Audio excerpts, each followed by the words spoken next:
you like this music, it's from Hot Sauce. It's a local Detroit band. Non-offensive. Hey guys, this is Bo. We're back in the Z Sports Lounge, man. This is Hot Sauce, the band based in Detroit, Michigan. You guys may have heard their music, heard them sing, heard them move on the McDonald's commercial a couple months ago. They are growing. They're all over the place. They're going down to Florida to Walt Disney World, out west. They're going to be one of the hottest bands, and that's why they're called Hot Sauce. Hey guys, we're going to shoot our signal all the way from Detroit, Michigan, all the way out to Caltech, get a chance to talk to basketball coach Sandra Marbut. How you doing, head coach? Good. Now your world's been changing pretty quickly out there, hasn't it? Oh my gosh, yeah, we've been going pretty strong since October 15th. So we're kind of in the thick of it. Our conference plays happening, and things are going well. Now some of the things that are going on well for us. When you start off in the first season, you had that nice win, and then from that point to now, there's got to be some athletes that have really stepped forward for you as far as freshmen and seniors that you're kind of scratching your head going, where did they come from? I wasn't expecting that type of growth. Who are those people that sort of stepped up right now before we talk about the season in more detail? Well, we've had some really great players emerge in this last season, and of course, I always have to talk about our what I call our Rock of Gibraltar before I talk about any of the rest of them. And that would be Lindsay King, our senior from Bedford, New Hampshire. She has done an amazing job for us over the last 4 years. She's in her final year of play, and she had a big milestone this year. We had our very first player, it was Lindsay King, our very first player ever to score 1,000 points in a career. And she was able to do that towards the end of December. And it was a really exciting time for us in terms of our program's history, but also looking around our conference, realizing that within a couple of days of her doing it, a couple of other players in our conference were able to reach the same mark. It's a nice point of confirmation that you've got players on your team that are doing the same thing that other players on other teams that you're competing with on a day-to-day basis are doing. And so that was a big deal for us. A lot of coaches don't get to preside over the first player to score 1,000 points, and it was a great moment for us. So she's been fantastic for us all season long. And in terms of players that are emerging, we have a couple that are doing that are finally able to contribute in terms of our being in a competitive place and really helping them step up into their game. And I'd say probably that we've got three of them. In one that's a red shirt, she was not playing last year because she had to really kind of finish that focus on school, and balancing the two at Caltech is tough, and she decided to step back for a year, and that would be Jessica Roberts, and she's come back extremely strong.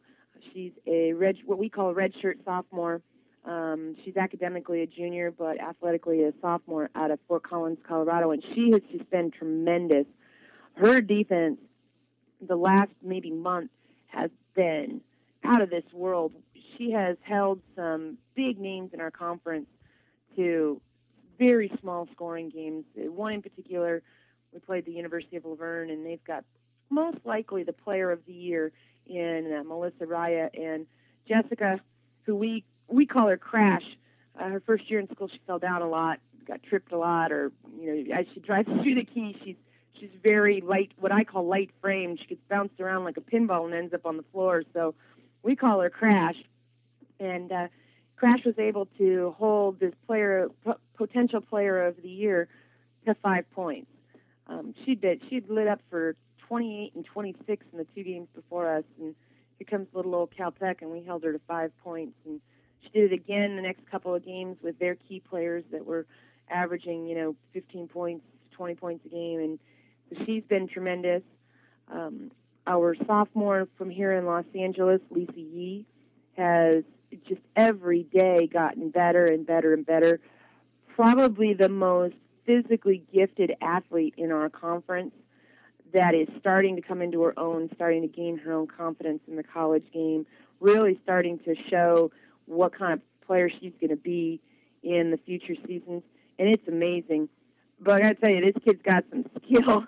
I've seen her stand in that low post back to the basket, get a feed, catch that ball, elevate, spin in the air, and kiss that thing off the glass, and it is a sight to see. It's pretty amazing. So she stepped up and has had a number of double-doubles this year. She's our second leading scorer behind Lindsey King and has just done a fantastic job. And I told you there were three, and I think that the third one is probably our freshman out of Stuyvesant High School in New York.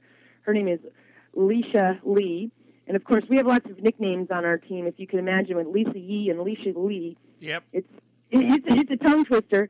And Alicia is doing a fantastic job, and she's had to step up into a point guard position as a freshman. We unfortunately lost our returning All-SCIAC player, Renee Davis, a couple games ago to a broken wrist, and Alicia has had to step up in there and has done a fantastic job, and even that shows the mark of the progress of our program.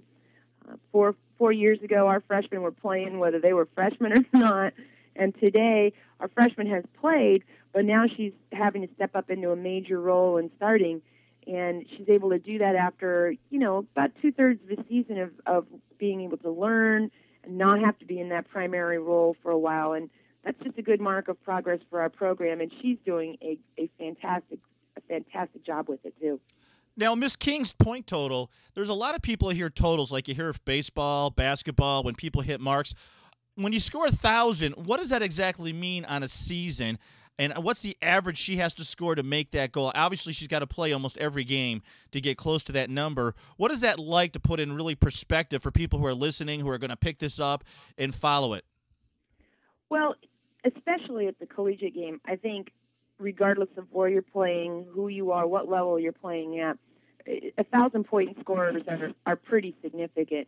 I had to do a lot of work on providing our campus, for instance, a very academic and obviously math and science-oriented campus. When the news came out, when she did score that 1,000th point, we had to provide them with a lot of frame of reference because a lot of people don't really know. So we did a little research and found out, for instance, at a great program like Stanford, I think there's only been maybe 24, I think, if I remember correctly from when we did it, 24 kids or players over the years that have met that 1,000 point. Now, granted, they've got some great scorers that have been there, but their program stretches back to the very early days. It's one of the first collegiate games that ever happened. They stretch back almost, I think, 30 years in their record keeping, and they've got 24 players that have done it. In our conference, a lot of the other schools who have been much more competitive over the years than what we have, and have had collegiate programs for a much longer period of time, have got like 5, I think, at University of Laverne. I was talking with the Claremont coach, and they've had what she thinks was 5 over the years. So for us, in a very short period of time, we went intercollegiate in 97 or 98. I'm not sure. I don't remember for sure which season. And here we are, full conference members, starting in 2001. For us to have a player hit that 1,000-point mark this quickly, it's a pretty big deal, and it's certainly a tribute to her ability. She's got to average about 12 points a game over the course of her career, and one would say, 12 points a game, no big deal. But at every level, things get a little tougher than they were at the previous level. The college game is bigger, stronger, faster than it was at the high school level. And the Division I game is bigger, stronger, faster than it is at the Division III game. So, everything is relative to the level that you're playing at. But it is quite an accomplishment for any program, let alone a program for us, which really, stresses academics long before we're going to stress athletics. Yeah, and the thing, too, is if you look at the teams you're playing against, there were some games where you didn't score a whole lot of points, and I'm sure she made up most of those. And there's things you got to look at. You're playing against squads that can roll 7, 8 people at you playing tough defense, and she's still managing to get her shot off. That's what's impressive when you look at these, when you put it in the proper framework, when you see the whole field, that 1,000 points isn't easy to get. No, it's not, and you're right. She does do a lot of scoring.